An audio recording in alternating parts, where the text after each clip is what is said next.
tu t'es déjà dit que ta vie n'avait pas de sens? Tellement ennuyeuse que tu n'as même plus l'énergie de sourire ou même de te lever le matin. Parce que moi, oui. Je me souviens très bien d'une discussion que j'ai eue avec ma mère l'année dernière. J'étais là, assise auprès d'elle sur ce canapé, lui dévoilant mes pensées, les larmes aux yeux. Je me sentais perdu et ma vie n'avait plus de sens pour moi. À tel point que j'ai fait une crise d'angoisse en changeant de lycée. Et puis, depuis un an, ma vie a radicalement changé.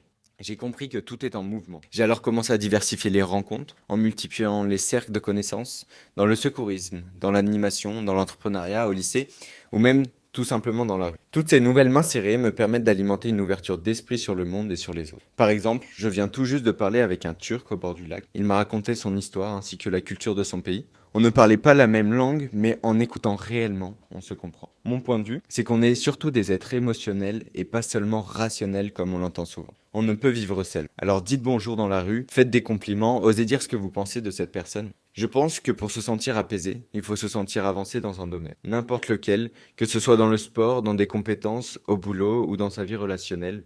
Tant que tu évolues dans un des domaines, tu peux te sentir serein, puisque tout est en mouvement, c'est peut-être ça la clé.